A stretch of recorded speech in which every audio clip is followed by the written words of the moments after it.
Owen Sound. Mr. Speaker, 100 years ago today, Albert Christian was born in Waterloo, Ontario. At age 17, he was in the local barber shop and overheard two older guys talking about heading to London, where they were going to enlist in the Canadian Army. Bert asked if he could tag along, which he did. Bert passed all the tests, exams, and interviewed, and was enlisted despite having lied about his age. Bert served in France, Belgium, Holland, and Germany with the Essex Scottish Regiment. It was in Germany that he fought on the front lines in the Hochwald Forest against the Nazis. Bert had 3 brothers that served in the war as well. All 4 brothers returned home from the war alive and well. Bert met another 4 brothers in Europe that were from Manitoulin Island who also returned home safe and sound. They invited Bert to join them when they returned to Canada, and he did. That is where he met his future wife, Maureen. At the age of 63, Bert retired to Owen Sound to be close to family. Bert had 2 children, David and Rick, and his 2 grandchildren, Candace and Corey. One saying Bert always says, old soldiers never die, they just fade away. And he still says that he would do it all again. Happy 100th birthday, Bert. Pro Patria. The honourable member for Richmond East, Stevenston. It's an honor to be elected, and I'm very grateful to the residents of Richmond East, Stevenston, for placing their trust in me once again to serve as their voice in this House. I dedicate this statement in memory of a childhood friend, Suki Baya, who sadly passed during the election. One election issue raised in our community was the urgent need for mental wellness and wraparound supports. May is Mental Health Awareness Month in Canada, and policymakers ought to be aware of the challenges Canadians face. According to the Canadian Mental Health Association, the rate of suicide for Canadian men is 3 times higher than for women. However, women are hospitalized for self-harm twice as often as men. As the 45th Parliament begins its work, I call on all levels of government to come together and invest in mental health as a cornerstone of building healthy, resilient, and thriving communities for all Canadians. The honourable member for York Centre. Thank you, Mr. Speaker. It's a privilege to rise in the House of Commons for the first time. I'm honored to serve the beautiful riding of York Centre, located in the great city of Toronto. It's also home to one of Canada's largest Jewish communities, to which I belong. Speaker, an unprecedented wave of hate crimes is terrorizing Canada's Jewish community. Under this Liberal government, hate crimes are up 250% and anti-Semitic hate crimes are up over 400%. A Jewish school located a mile away from my North York home has been shot at 3 times. Enough is enough. Conservatives stand with Canada's Jewish community for its right to exist, to worship, and to live free from violence and intimidation. Last Sunday, over 50,000 Jewish Canadians proudly marched through York Centre on the Walk with Israel. We're grateful to the Toronto Police for keeping us safe, but we demand of this Liberal government to end the incitement to violence we hear on Canada's streets and take all necessary measures to protect the Jewish community. I know that my Conservative colleagues will fight for the safety of Jews all across Canada. Thank you, Mr. Speaker. The honourable member for Mississauga, Erin Mills. Congratulations, Mr. Speaker, on your election, and through you, welcome to all members of Parliament to this House. I look forward to working together as Canadians, serving Canadians. I also want to thank the people of Mississauga, Erin Mills, to my phenomenal team and volunteers for once again placing their trust in me. It's an honor to continue representing our beautiful community. Canadians have chosen a government led by our Prime Minister that's ready to meet the challenges ahead. Global instability, threats to sovereignty, and urgent pressures on housing and affordability. Our government has laid out a clear path, building a strong, inclusive economy, strengthening Canada's global role, and deepening ties with our allies. We're focused on delivering real results, creating opportunity, removing interprovincial trade barriers to build one strong Canadian economy. Let's get to work. Thank you, Mr. Speaker. The honourable member for Nanaimo-Ladysmith. Mr. Speaker, I wish my first intervention in the House on behalf of the people of Nanaimo-Ladysmith was under better circumstances. But our community is in crisis. In 2024, Nanaimo lost 94 people to overdoses, more than 3 times the number in 2016 when the BC government declared the opioids crisis a public health emergency. Families are grieving. Neighborhoods feel the weight of this tragedy. The safe supply experiment has failed. People are suffering. Crime is up. It has truly been a lost decade. Conservatives know that it is time to invest in treatment, to recriminalize hard drugs like fentanyl, and to provide real mental health supports, not taxpayer-funded drugs that fuel addiction. It's time for common sense solutions that restore hope and bring our loved ones home drug-free. The honourable member for Halifax. Merci, Monsieur le Président.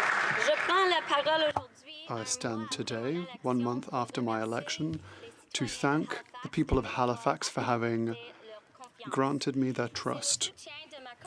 It's the support of my community that has allowed me to access the House of Commons. It's a special place, known to the Mi'kmaq who cared for the land for millennia as Chibuktuk, or Great Harbour.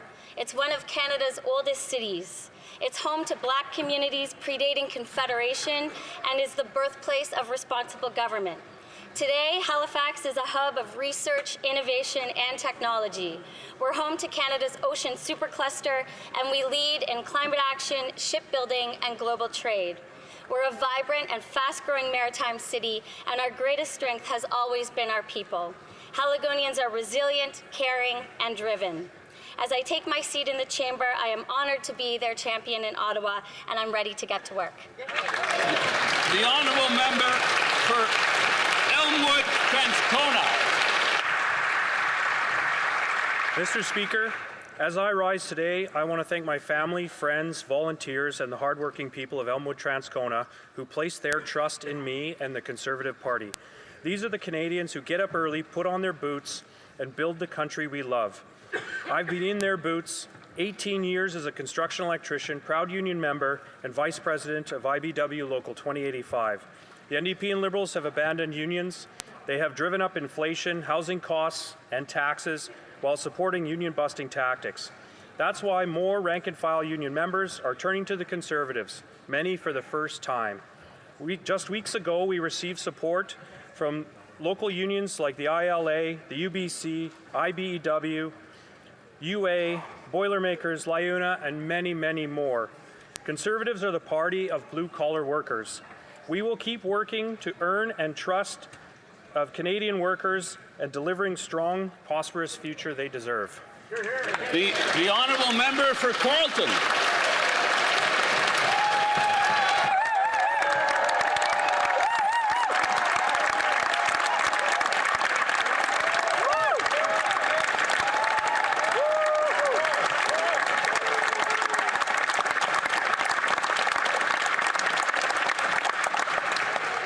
Thank you, Mr. Speaker. Merci, Monsieur le Président. Thank you, Mr. Speaker, dear colleagues. I wish to thank the people of Carleton for the confidence they've placed in me.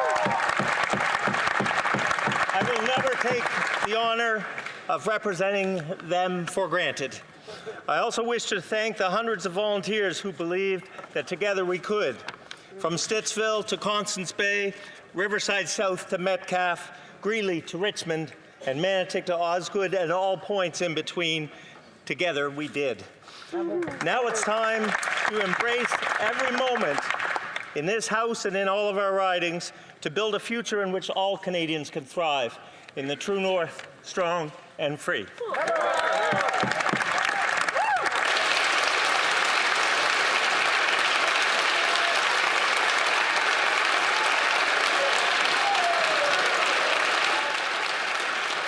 Questions. The Honourable Leader of the Opposition. Thank you very much, Mr. Speaker. I would like to welcome the Prime Minister to his first official question period. This is where democracy lives, and this is where we provide rigorous scrutiny on every word he says and every dollar he spends on behalf of Canadians. Now, let's talk about those words and dollars. During the election campaign, it was elbows up as he put retaliatory tariffs on the U.S. Then secretly, he dropped those tariffs to effectively zero. But he didn't stop there. He told Canadians that the government would collect $20 billion in revenue from those tariffs and use it to cost his platform. Now that those tariffs are going to bring in $0, two quick questions. Why wasn't he honest with Canadians during the election? And how's he going to make up the shortfall? Is he going to borrow it? Print it or tax it. The right honourable Prime Minister. Mr. Speaker, may I first thank my constituents from Nepean for giving me the honour of being here.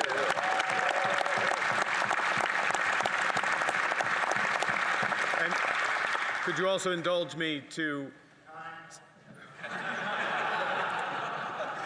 say how great it is to see you in the Speaker's chair, and I trust that you're operating under the period of grace that will not be accorded to me. Appropriately, as the Leader of the Opposition just said. Mr. Speaker, our tariffs have maximum impact on the United States, minimum impact on Canada, and we are dedicating all the revenues from those tariffs to supporting the workers and businesses affected by the unjustified American actions. Hear, hear. The Honourable Leader of the Opposition.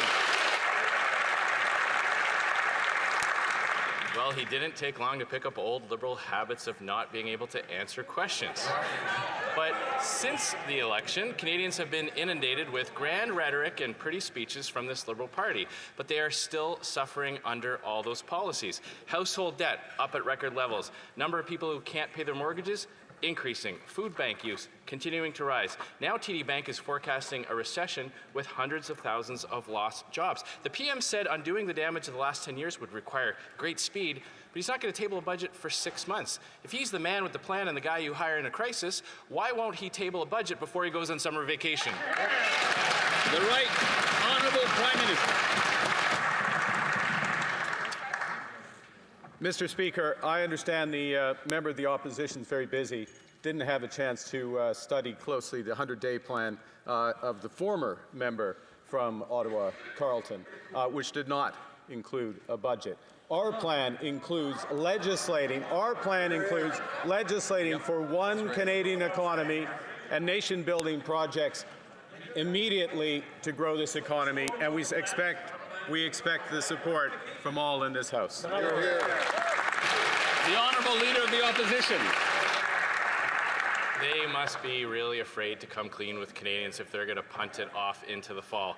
But, Mr. Speaker, with the throne speech yesterday, Liberals have effectively admitted that it was their policies that caused the suffering for Canadians. Their reckless borrowing and massive deficits caused the inflation. The carbon tax drove up prices and drove away investment. And their anti-development bills chased jobs out of Canada. Now, the Prime Minister is claiming that somehow the Liberals have changed. Well, he has a chance to prove it to Canadians. If he's serious, will he tell Canadians that pipelines are part of his values by repealing Bill C-69, the No More Pipelines bill? The right honourable Prime Minister.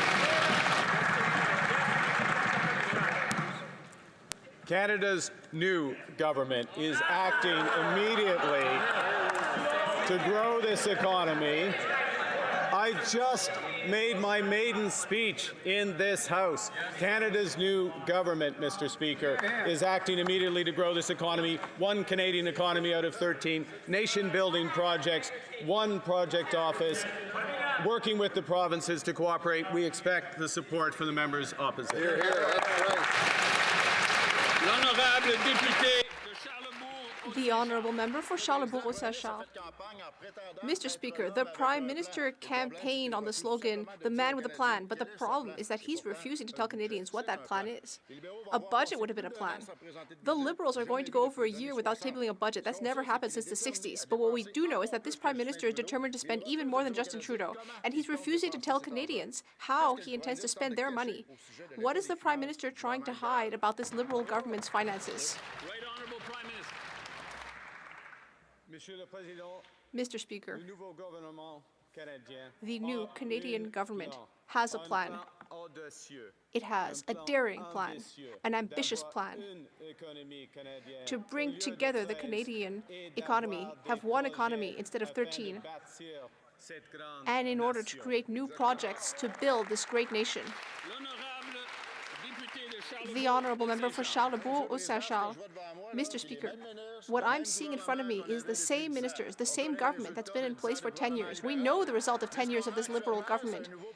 And what we have now, yes, is a new prime minister, but a prime minister with no plan. He said he had one, but he doesn't want to table a budget because he knows perfectly well that his plan is disastrous and that our public finances are in a terrible state. Will this prime minister commit to tabling a budget before the summer? The Right Honourable Prime Minister. Thank you, Mr. Speaker. This government will act immediately to cut taxes on the middle class by hundreds of dollars for the average family. We will also reduce or remove GST on new home builds. We have a plan, and we will be bringing in that plan immediately. The Honourable Member for Charlebourg-Saint-Charles. Mr. Speaker, a few weeks ago, we were having an election campaign, and during the election campaign, we heard a lot about the threats of Donald Trump. Now, this government brought in retaliatory tariffs against Donald Trump, but then they discreetly took away those tariffs during the campaign. But they didn't say anything about it because they wanted to make sure that Canadians would stay scared. But now we have a $20 billion budget hole, and that's on top of a budget that already had a heavy deficit. Can we finally get a new budget so that we can understand what's going on with our finances? The Right Honourable Prime Minister. Thank you, Mr. Speaker. The member across the way must have been referring to the Conservative platform when he talked about the $20 billion deficit. Well, that's all right. Well, Mr. Speaker, we have counter tariffs against the Americans, and they will have maximum impact on the United States while having minimum impact in Canada.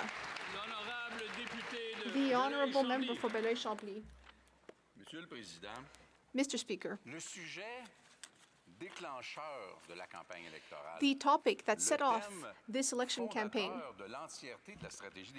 and the entire basis of the Liberal strategy was the trade and tariff and even the annexation crisis that we've been seeing with Donald Trump.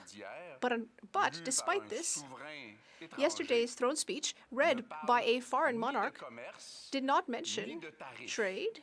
It did not mention tariffs. So, Mr. Speaker, I'm wondering how it is that this terrible crisis that got our Prime Minister elected, how did it just get forgotten in the throne speech? The Right Honourable Prime Minister. Thank you, Mr. Speaker. Now, for those who were there at the throne speech, for those who were there, we heard about transformation in the throne speech, the transformation of the global trade system, which is a crisis for Canada, a security crisis for Canada. We have a daring plan in order to respond to this crisis.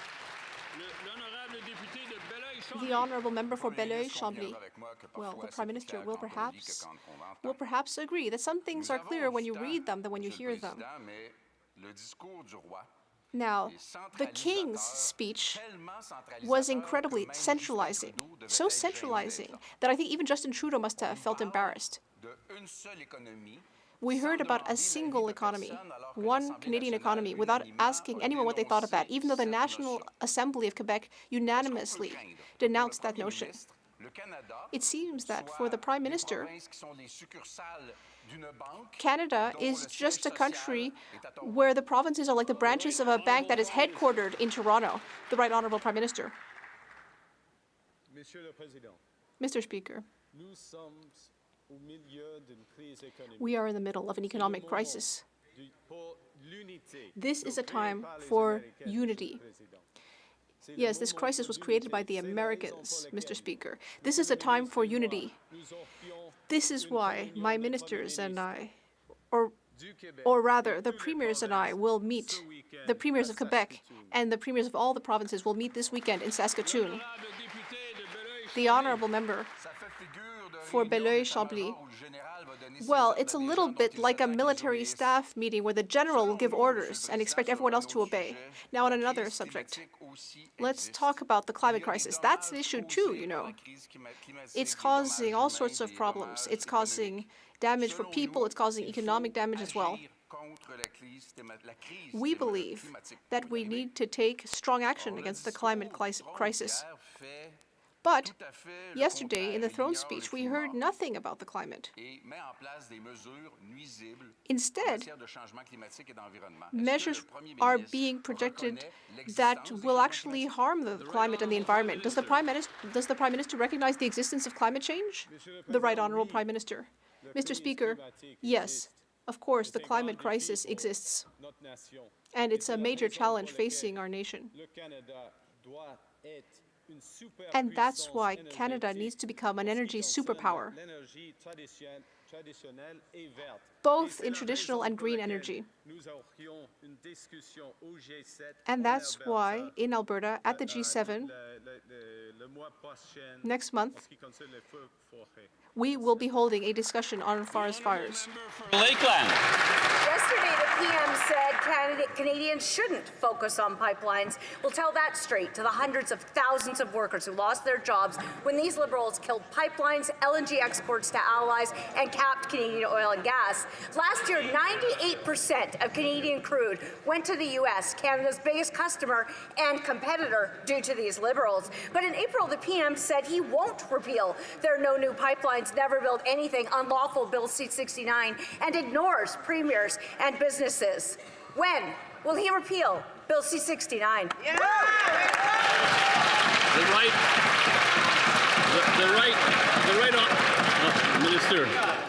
Minister for Natural Resources. To rise in the House for the first time.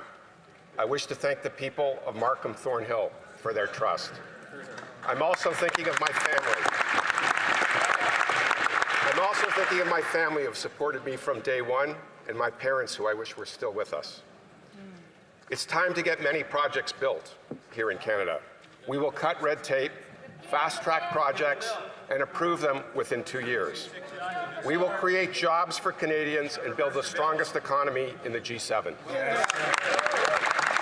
The Honourable Member for Lakeland. Alone, these Liberals killed 16 major energy projects and $176 billion in options to make Canada affordable, safe, self-reliant, and united. And half these ministers, they're the same. These Liberals must kill C-69, but they can't get their story straight. 2 weeks ago, the Culture Minister said Canada doesn't need more pipelines. Last week, the Energy Minister talked a good game, but just like right now, won't commit to concrete action. How can Canadians believe anything they say? Will they repeal Bill C-69, yes or no? Yeah! The Honourable Minister of Energy and Natural Resources.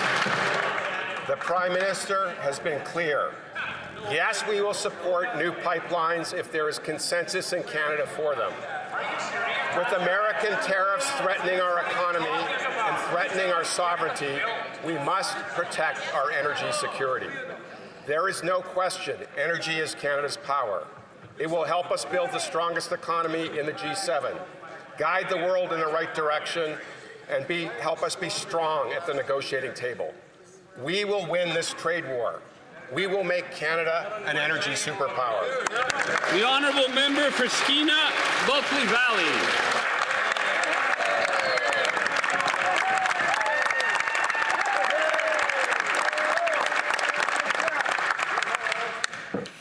Over 9 years, the Liberals' anti-energy laws have weakened our country to the benefit of the United States. That's right. Canadian oil and gas piped to the United States provides jobs and revenues for Americans, but not for Canadians. But get this, it's at a discount. Canada's energy potential has been stalled by anti-energy laws from the Liberal government for close to a decade. Will the Prime Minister scrap the job-killing and economy-killing energy production cap? Yes! Yes! The Honourable Minister of Energy and Natural Resources. Mr. Speaker, while my Conservative colleagues are interested in playing politics, I'm interested in getting things built, including pipelines where there is consensus. We will make Canada an energy superpower in both conventional and clean energy by cutting red tape, fast-tracking projects, and approving them within 2 years. This means creating new jobs and growing the economy. We can make Canada strong and protect ourselves from American tariffs if we work together with Indigenous partners, industry, and workers, but also the honourable member for Skeena-Bulkley Valley. Good. Time is up. Even the BC NDP have removed their decarbonization policies for LNG export facilities. Right. This is not politics. Even Canada's parliamentary budget officer forecasts a $20.5 billion reduction in GDP and potential job loss of 54,000 full-time jobs under this energy production cap. Right. Canada's loss is America's gain. That's right. Yes. Again, to the Prime Minister, will the Prime Minister scrap the Canadian job-killing and Canadian economy-killing energy production cap, yes or no? Yes.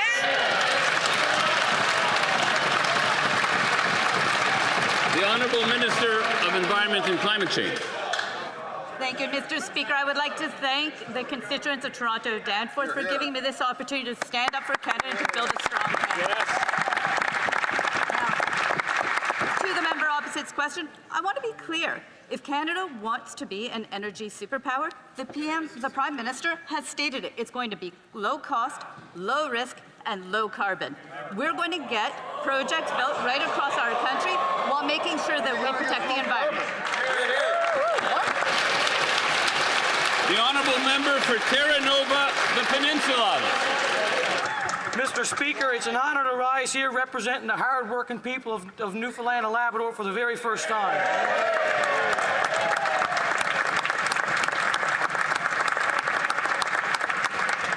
While my province of Newfoundland and Labrador has the highest unemployment rate in the country at nearly 10%, the industrial carbon tax is compromising our competitive edge and shifting our jobs abroad.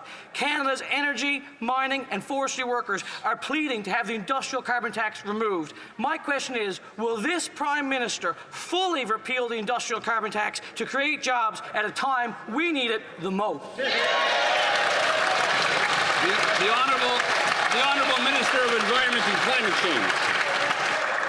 Mr. Speaker, making sure that polluters pay is a central part of moving forward and being competitive as an energy superpower.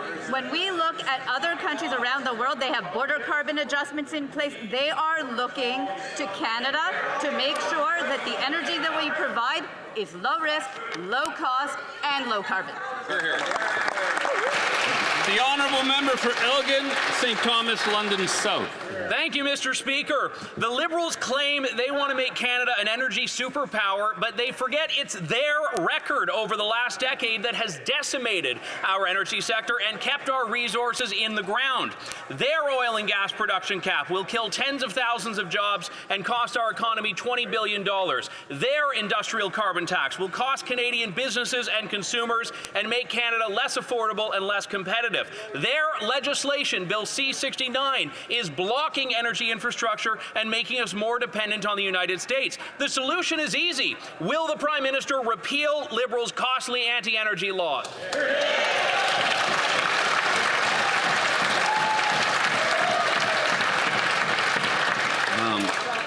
The Honourable Minister of Industry and Canadian Economic Development. Thank you. I would like to thank first and foremost the constituents from Hunsik-Cartierville. Merci à tous les citoyens d'Hunsik-Cartierville. First and foremost, we know that we are in a trade war that has been launched by the U.S. And we know that hardworking Canadians are feeling the grunt of this trade war, particularly in the manufacturing sector, particularly in the auto, steel, and aluminum sectors. And we continue to fight for them. That's why we will make sure that we invest in them, that we work on making sure that we attract the investments across the world while making sure that we grow the fastest economy of the G7. L'honorable député de The Honourable Member for Chicoutimi-Le Fjord. Mr. Speaker, throughout the campaign, the Prime Minister kept saying that he was open to new energy projects. But he never clearly said that he would repeal Bill C-69, a liberal anti-development bill which would prevent Quebec LNG from being restarted. We need this in order to be less dependent on the Americans. Will the Prime Minister listen to Quebec's rural regions and repeal C-69?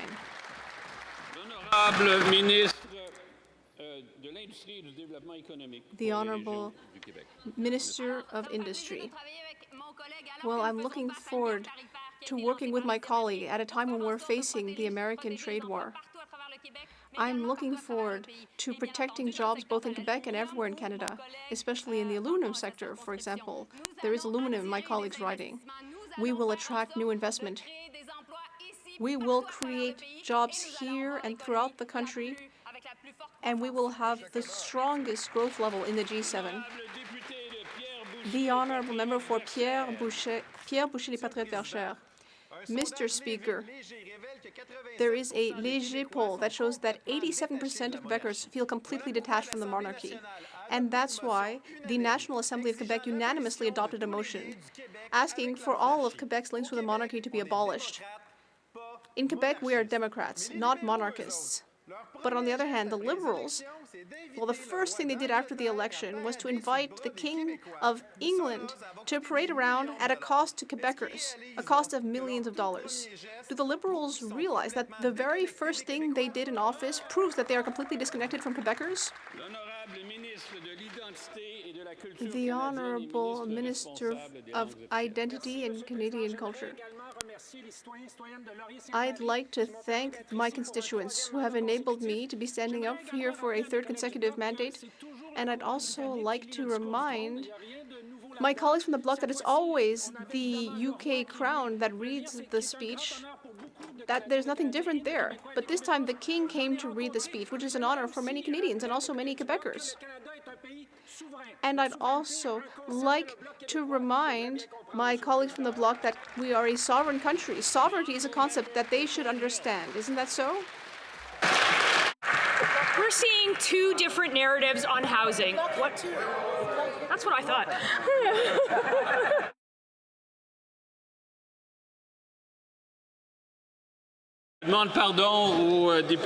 I would like to apologize to the member for Pierre Boucher, Les Patriotes Verchères. Please go ahead. Thank you, Mr. Speaker. Quebecers did not vote for this, Mr. Speaker. Quebecers were hoping we'd get a serious government which would table a budget to support the Quebec economy at a time when we're facing Donald Trump. But today, Quebecers are seeing that the Liberals' priority is not the budget because we don't have a budget, and they don't care about supporting our economy. They're not doing anything for that. What is actually their priority is to put on a spectacle with the King of England.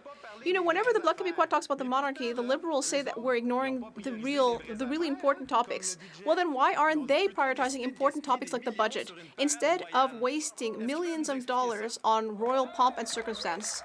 Can I get an explanation for this? The Honourable Minister of Finance and National Revenue. Thank you, Mr. Speaker. I'd like to start by thanking my constituents for electing me to a fourth mandate, and I intend to fulfill my mandate with conviction, humility, and passion, Mr. Speaker. And yes, we are focusing on important topics. My colleague must be asleep at the switch. The first thing we're going to do is to reduce taxes for 22 million Canadians. We should all be celebrating here today, Mr. Speaker. 22 million Canadians will see a middle-class tax cut. That was our promise, and that's what we're going to do. Together, we will build a stronger Canada. Mr. Speaker, we're seeing two very different narratives on housing, one from the campaign and a very different one from the minister. The new housing minister, the former mayor from Vancouver, who let housing prices go up 179% in just 8 years, is saying something very different. The minister answered a resounding no when he was asked if home prices should come down from their record highs. If he's adamant that prices shouldn't go down, how much does he think that they should go up? The Honourable Minister of Housing and Infrastructure and Minister responsible for Pacific Economic Development Canada. Merci, Monsieur le Président. Et je suis honoré. It's an honor for me to be here in the House. Vancouver, Fraser U, South Burnaby, for giving me the opportunity to represent them here. On the issue of affordability and affordable housing, well, first, I'm very proud to be part of a government that's committed to cutting taxes from day one here in the House.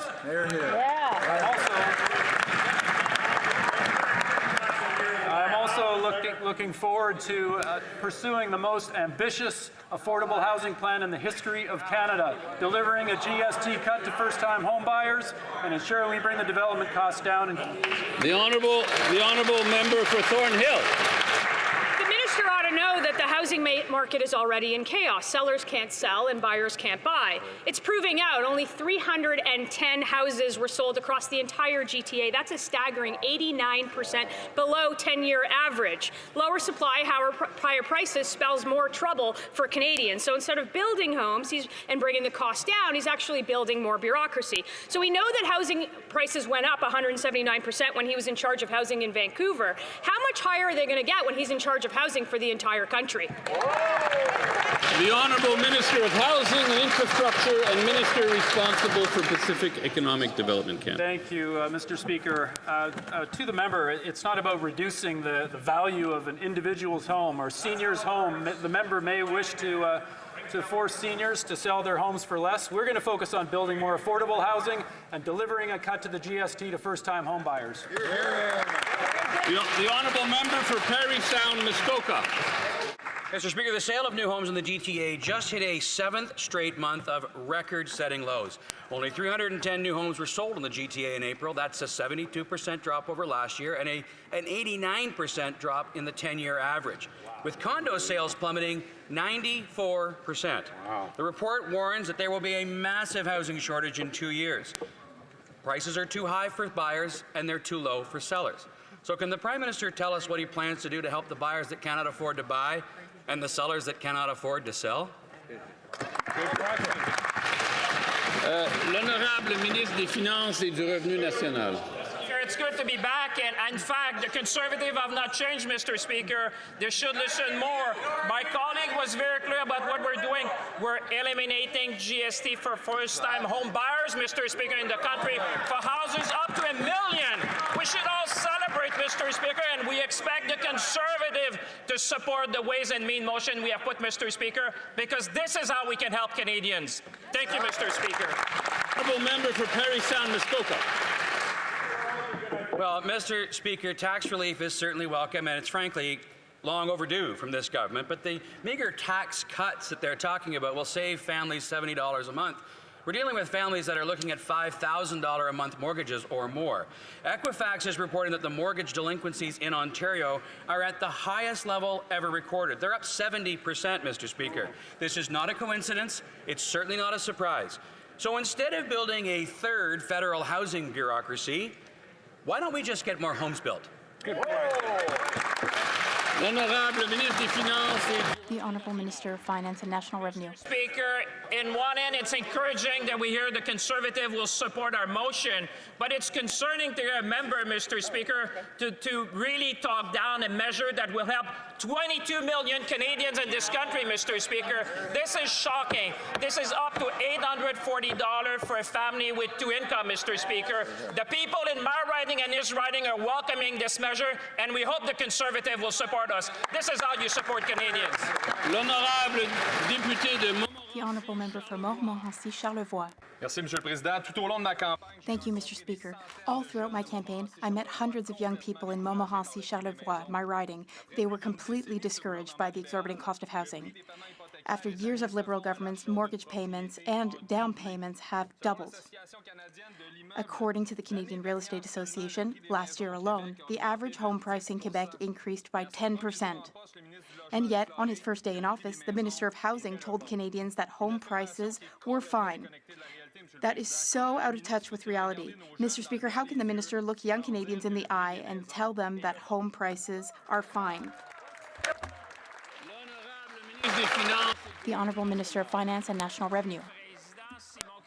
Mr. Speaker, if my colleague had been listening today, he would have heard that there is good news for Canadians. We will cut GST for first-time home buyers up to $1 million, Mr. Speaker. That can lead to savings of $50,000, Mr. Speaker. That is an incredible, exceptional measure. It will help young families. It will help young Canadians, Mr. Speaker. We made a promise and we are keeping it. South Shore, St. Margaret's. Mr. Speaker, last month voters in my riding of beautiful South Shore, St. Margaret's, voted for change. A change to address the cost of living and a change to address the cost of living, which has eroded Canada's quality of life. They voted for a change that puts more money in their pockets, and they voted for change that builds more affordable Canada. As we build the strongest economy in the G7, we need to ensure that we leave no Canadians behind. Mr. Speaker, my question is, could the Minister of Finance and National Revenue please share with this House how the government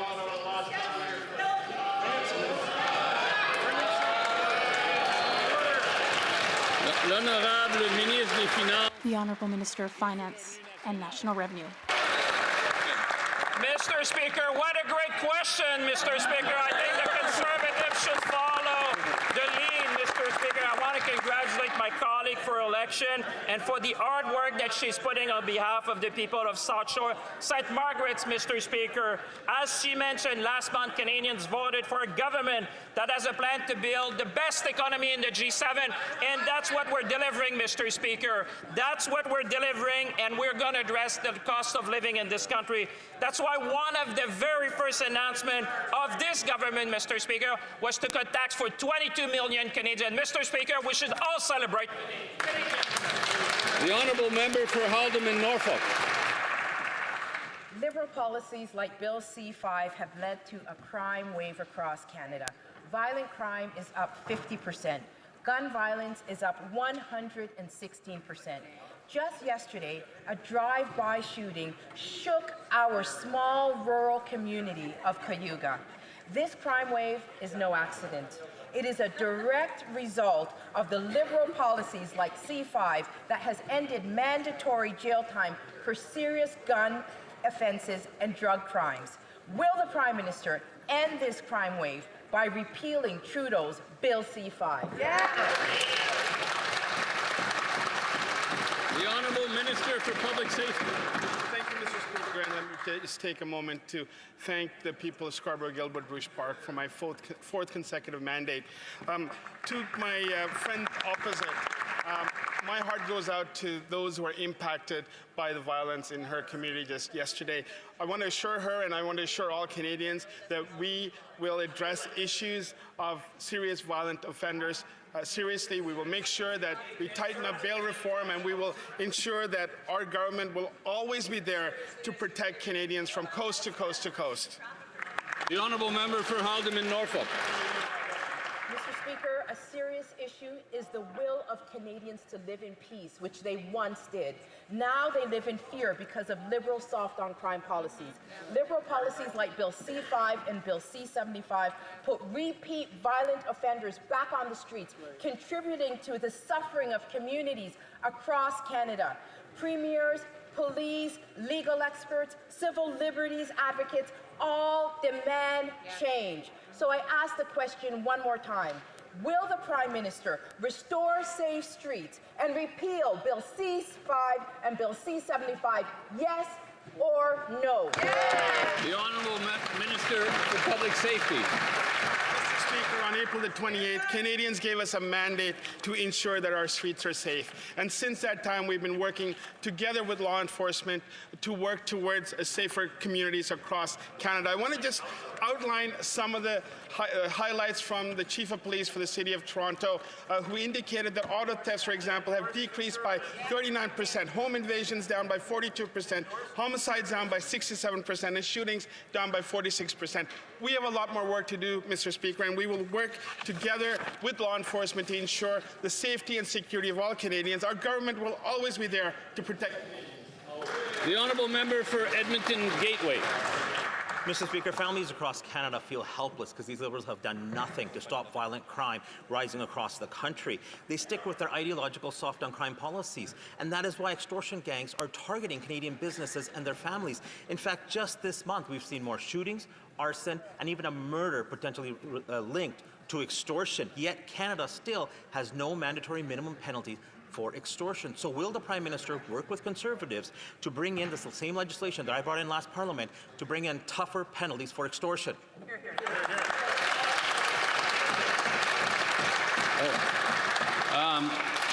The Honourable Secretary of State for Combating Crime.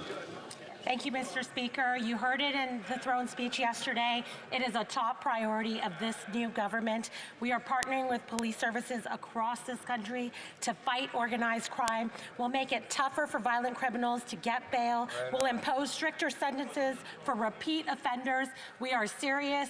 We're going to get to work, and we're going to fight crime. The Honourable Member for Markham Unionville.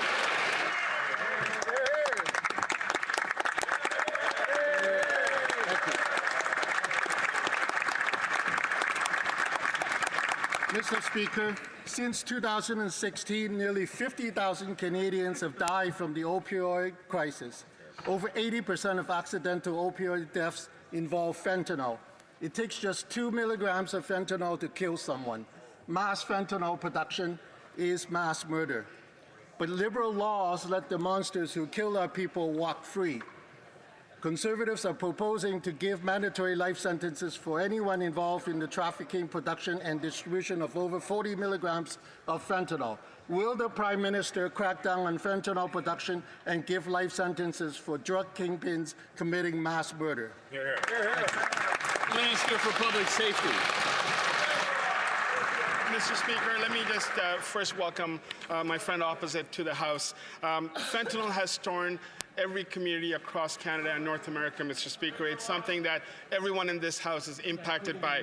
We're accelerating our work to crack down and dismantle the fentanyl trade and organized crime that profit from it. That's why we listed 7 cartels as terrorist entities under the Criminal Code. I'm working so closely with Kevin Brasseau, Canada's fentanyl czar at home and abroad, to put laser-sharp focus on dismantling fentanyl rings. We will work together in order to address this issue. Our government will always be there. The Honourable Member for Brampton West. Mr. Speaker, soft on crime, Liberal Bills C5 and C75 have unleashed crime waves in Brampton and across our country. Violent crime up 50%, auto theft up 50%, extortion up 400%. The out-of-touch public safety minister said during the campaign that there was nothing wrong with the bail system. Repeat offenders should be in jail, not out on bail. Does the Prime Minister agree with this minister, or does he stand with frontline officers like Peel Police to bring in bail reforms? Honourable Secretary of State for Combating Crime. Thank you, Mr. Speaker. We stand with all our frontline officers, with Peel Regional Police and all police agencies across this country. We're partnering with their services, and we're going to fight organized crime. We'll make it tougher for violent criminals to get bail, impose stricter sentences for repeat violent offenders. And the Chief has reported, the Chief of Police for Toronto, that auto thefts have decreased by nearly 39%, home evasions down 42%, homicides down 67%, and shootings down 46%. And we'll continue to be tough on crime. The Honourable Member for Leeds, Grenville, Thousand Islands.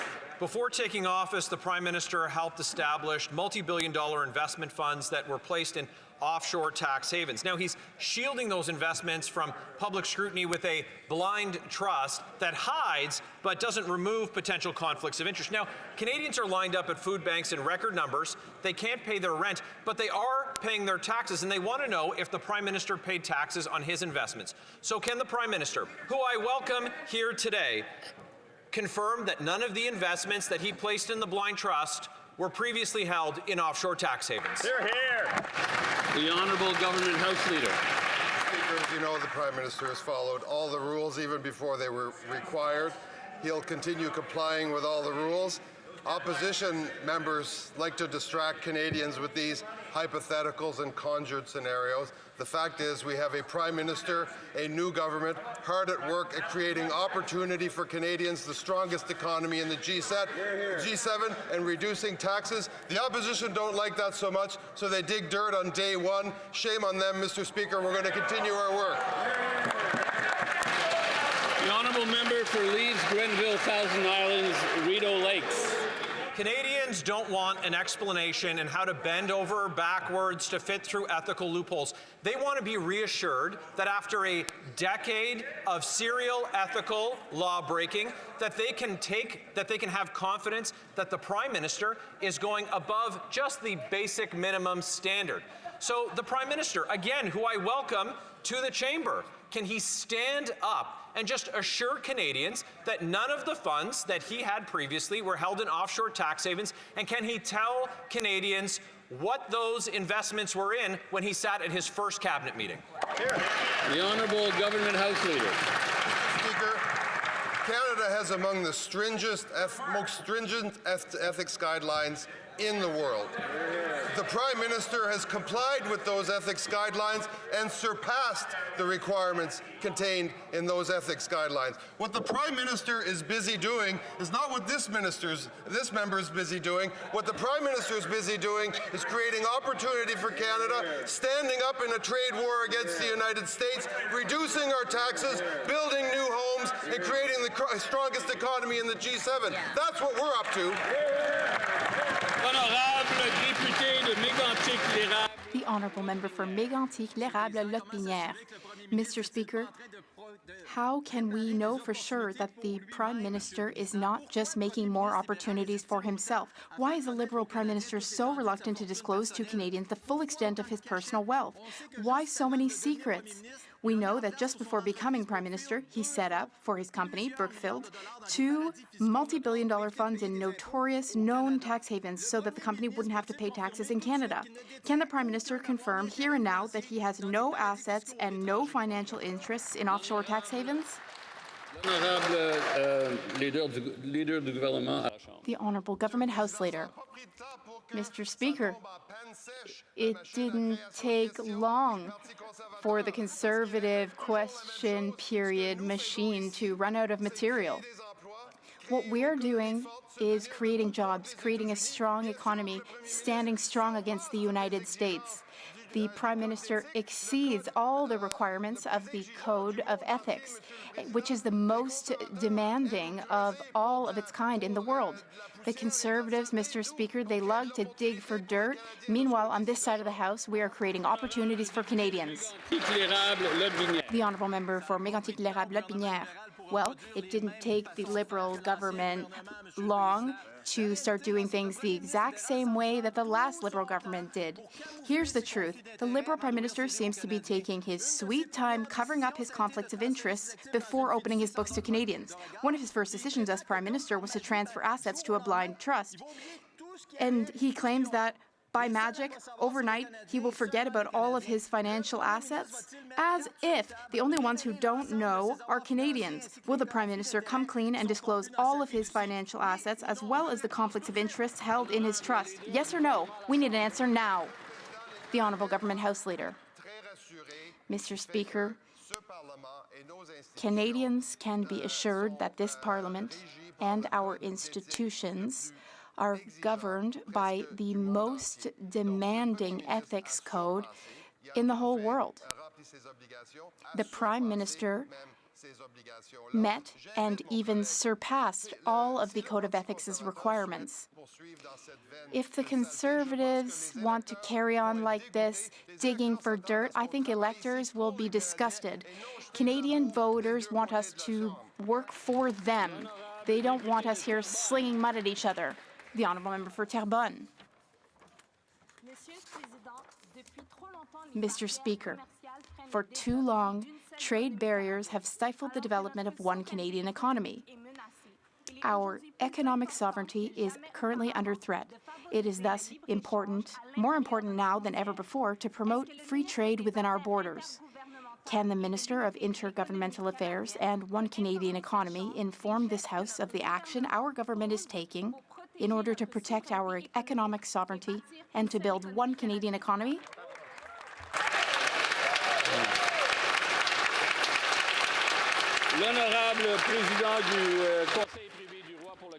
The Honourable President of the Treasury Board, U.S.-Canada Trade, Intergovernmental Affairs, and One Canadian Economy.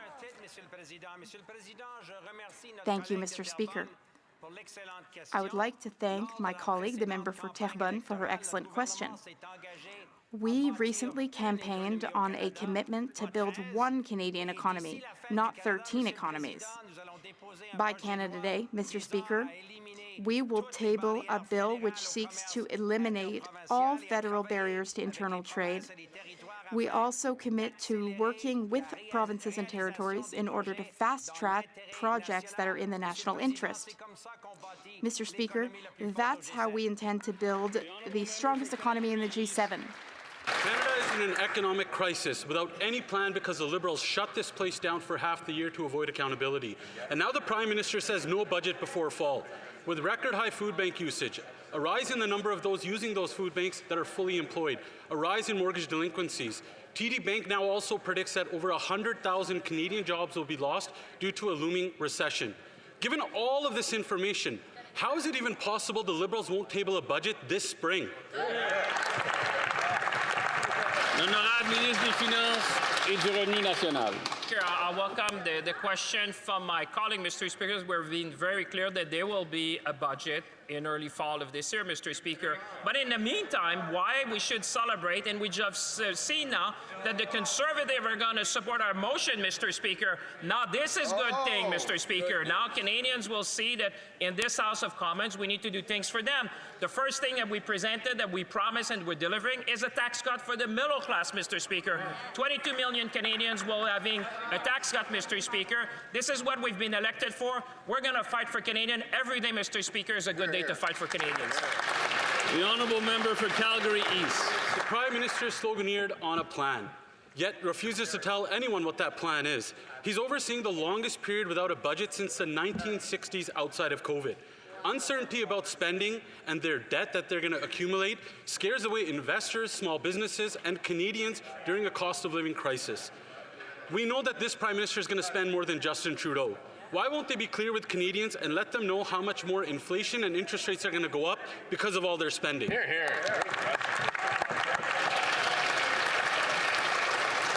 L'honorable ministre de The Honourable Minister of Industry.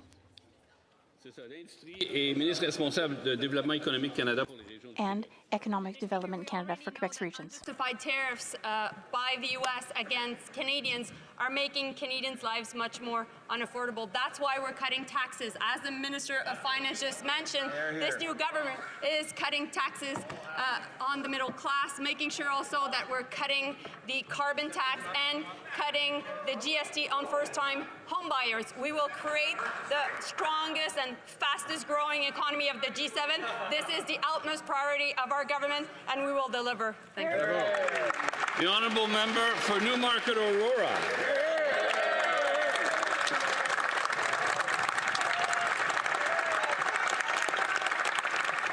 The Prime Minister claimed being the man with a plan. Very well. Where is it? After 14 years in finance, I have learned that if you don't know your numbers, you're out. We know the Prime Minister is committed to spending more than Justin Trudeau, but he won't even tell Canadians how much. TD reported that Canada is nearing a two-quarter recession with up to 100,000 job losses this fall. So I have one simple question. With the economic storm clouds moving in, how is it possible not to have a budget this spring?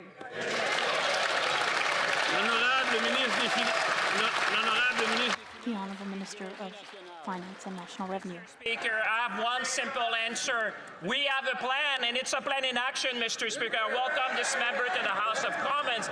But the plan, Mr. Speaker, is simple. We're going to cut tax for 22 million Canadians, Mr. Speaker. And in fact, the leader of the Conservative just said outside the House that he's going to support our plan. So that, Mr. Speaker, is a step forward. Not only we're going to do that, we're going to remove GST for first-time home buyers for a house up to $1 million. And, Mr. Speaker, we're going to remove the consumer carbon price from law, Mr. Speaker. This is a plan. This is delivering for Canadians. This is building a better economy for all. The honourable member for Labrador. Thank you, Mr. Speaker. It's an honour for me to rise in this House as a representative for a region that forms part of Canada's north, beautiful Labrador. We must never take our sovereignty and security in the Arctic for granted.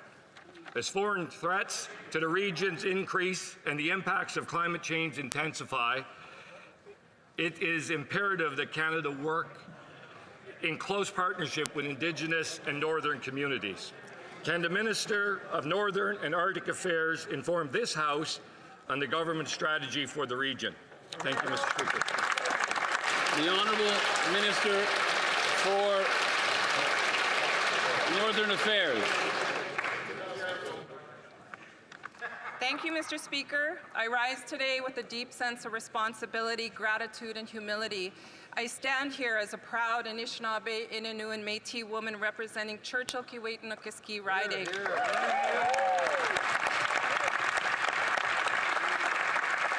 Ensuring a Canada that is strong and free and defending the Arctic and the people living there is a top priority for this new government.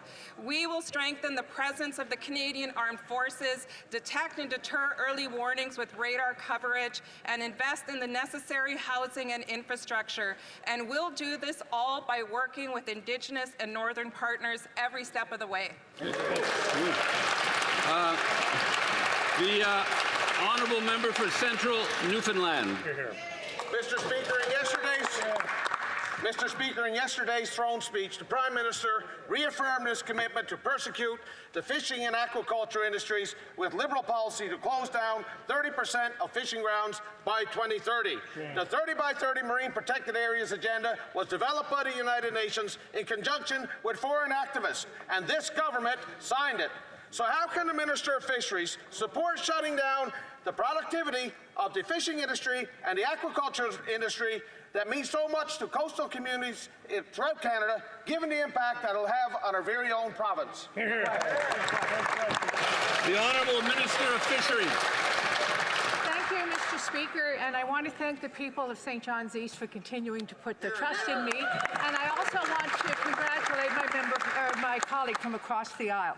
This government continues to understand the cultural and the economic importance of the fisheries. And I can tell you that I am very humbled and proud to be responsible for this file. And I will also assure the people of Canada, and certainly my colleague across the aisle, that the fisheries remains an important ministry in the government, and I will do all that I can to ensure that harvesters, industry, and communities are protected. The honourable member for Vancouver Kingsway. Mr. Speaker, Canada's unemployment rate has surged to 6.9%, the highest in 8 years outside the pandemic. Alarmingly, youth unemployment is more than double that. And now, the OECD is warning that Trump's trade war will cost Canada even more jobs this year. Mr. Speaker, Canadians are worried about their futures. What immediate steps will this government take to bring the jobless rate down and protect Canadian workers who will be hurt by Donald Trump's tariffs? Okay, the honourable member, the honourable minister for Jobs and Families and minister responsible for the Federal Economic Development Agency for Northern Ontario. Thank you, Mr. Speaker. It's an honour to rise and represent Thunder Bay Superior North for a fourth term in this House of Commons. This government is very focused on protecting workers and in making sure that youth and indeed workers of all ages have the skills and abilities to thrive as our economy transitions. I will work closely with my partners, indeed members across this House, to make sure that all Canadians have an opportunity to thrive as we see economic change. And that completes our very first question period of the 45th Parliament. wish to draw the attention of members to the presence in the gallery of the Honourable Rob Lance, Premier of Prince Edward Island.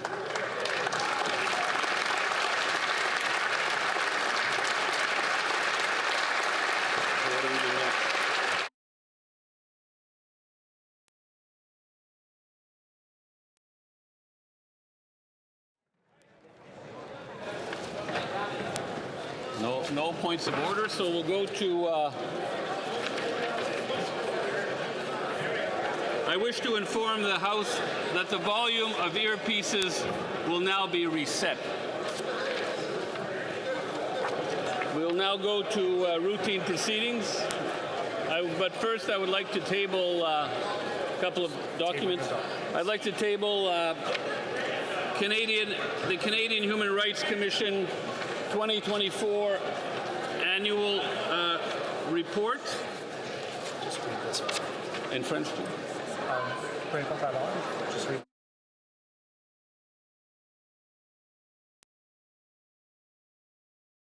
Conformément au paragraphe 61.4. Pursuant to 61.4. Pursuant to the Canadian Human Rights Act, the report on the Canadian Human Rights Commission for the year 2024. Pursuant to Standing Order 108.3e, this report is deemed to have been permanently referred to the Standing Committee on Justice and Human Rights. J'ai l'honneur également de déposer sur le bureau. I have the honour to lay upon the table a list of the members to serve in this Parliament, received by the Clerk of the House from and certified under the hand of the Chief Electoral Officer of Canada. Okay, we're doing... Mr. John has a point of order. Okay, I'm sorry, Mr. Johns, you have a point of order? The translation, we couldn't hear it in English. I'd ask that you repeat what you just said if we could. Thank you. Okay. Can I repeat that in English?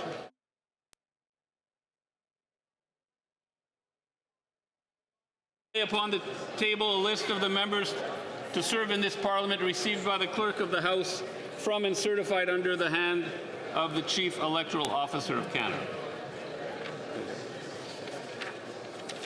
So we'll do routine proceedings, introduction of government bills. Nothing. Just statements by ministers. No. Reports from interparliamentary delegations. Presenting reports from committees. Introduction of private